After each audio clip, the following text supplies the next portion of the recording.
Greetings and Happy New Year to you. I hope your festive period was wonderful. Here we are with the first Letting Go guidance session for 2019.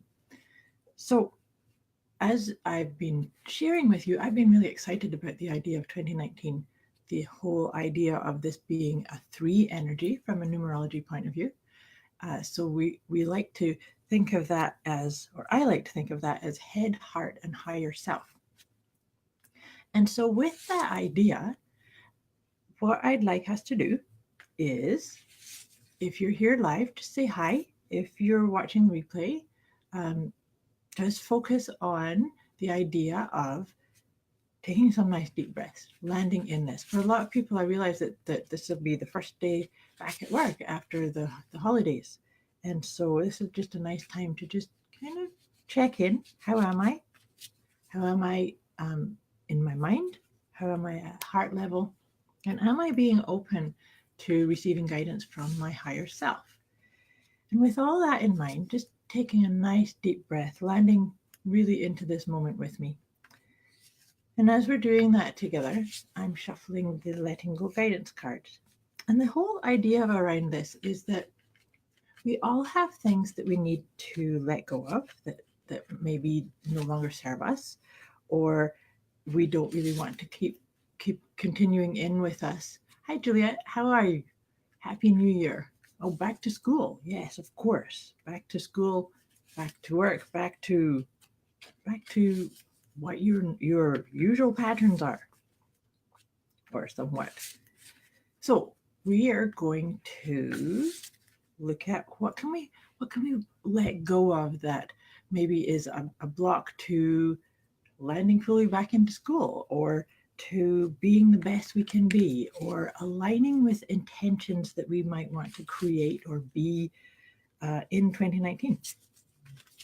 So, and did you set intentions for 2019?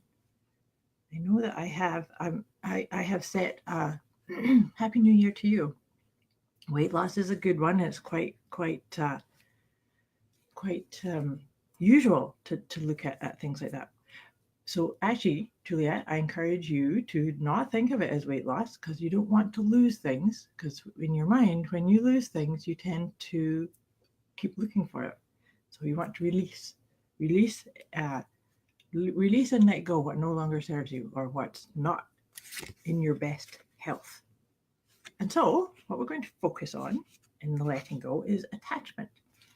And so, attachment can be many different things. And actually, Juliet, maybe attachment is that the extra weight is something that's serving you. And so you could maybe look at how can you lovingly release what's not working for you, or what emotional or mental component goes into that too.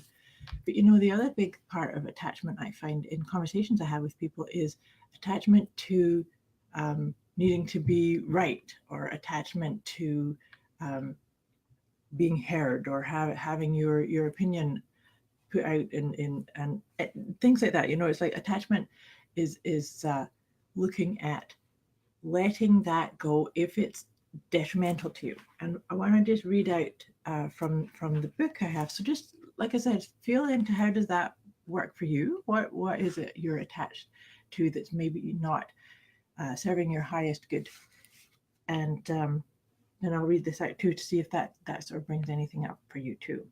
And so I start this with a quote from the Dalai Lama. Most of our troubles are due to our passionate desire for and attachment to things that we misapprehend as enduring entities. And like I said, that's from the Dalai Lama. Something we all have in common is that we need to feel happy. And on the flip side of that coin, we want to avoid hurting. Yet we consistently put ourselves in situations that set us up for pain. At times, we attach our feelings of happiness to people, events, or situations, and then we feel like we have to hold on to them for dear life in order to maintain that sense of happiness. It's time for you to try the concept of a light hold. This is not just about releasing attachments, it's also, in fact, about maintaining healthy relationships. Truth be told, you are not someone else's half. You are both separate and whole. You can still hold someone close to your heart. Just remember, if you squeeze too tightly, you'll both be smothered.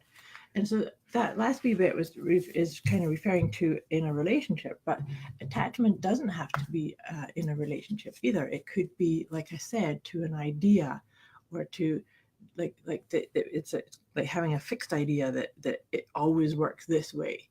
And maybe it's time to let some of that go and flow with what's possible. What's possible for you? What's possible for people around you? What's possible for how you talk? Because that's the other part too, is sometimes people are attached to describing things in a specific way that doesn't really work, that doesn't serve, or it's maybe too negative based, or it's based upon something that's not happening anymore, or maybe it's that you need to be attached to a story, or attached to not letting something, like not forgiving someone, attached to being revengeful or upset. Lots of things like that. So I encourage you to just watch, witness, and see where does attachment show up during this week for you, and see, can you let it go? And letting go can be things like journaling it, or accepting this as a pattern and choosing something different. What I'm doing right here is I'm also shuffling Doreen Virtue's angel cards here, because I like to draw 3 of them after we've looked at what is it we're going to focus on letting go of in the upcoming week. Because these angel cards, I find, give some really good insight and maybe some support ideas about what we're working on letting go. And so this is very perfect, as they usually are. So the first one is divine guidance. And so, I said at the beginning, the head, heart, and higher self. Could you allow your intuition, or your higher self, or your idea of how that is, how is your intuition, how's the messages that you get received, and see if you can follow that around this idea of letting go of attachment. And nature, I like that nature came up, because that's also often where we can receive those messages, those divine taps, those intuitive things, is by being outside. And luckily, our temperatures aren't too bad right now, so you could be outside. Do you know, the other thing is that it's a nice time to be outside because of the phases of the moon. I've talked about that a fair bit before too, and we've just had a new moon. So this is a nice time to be in that and follow your own guidance, your own inner guidance. And like I say, being outside, looking at the sky, just feeling your feet on the ground as you're walking, and set intentions. And so this is really nice too, because as we can work on letting go of our attachments, then we can come back to, what is it you intend? What do you intend to feel, experience, share of yourself? All of these kind of ideas. So that's the 3 cards. Divine guidance, outside, in nature, follow. In fact, nature can also be like following your own nature. See, is there in your nature, is there things that you need to focus on letting go of, on that attachment idea? So I wish you a wonderful week, and any comments or ideas about how best to let go of attachment in the comments below. Thanks for watching. Have a great week.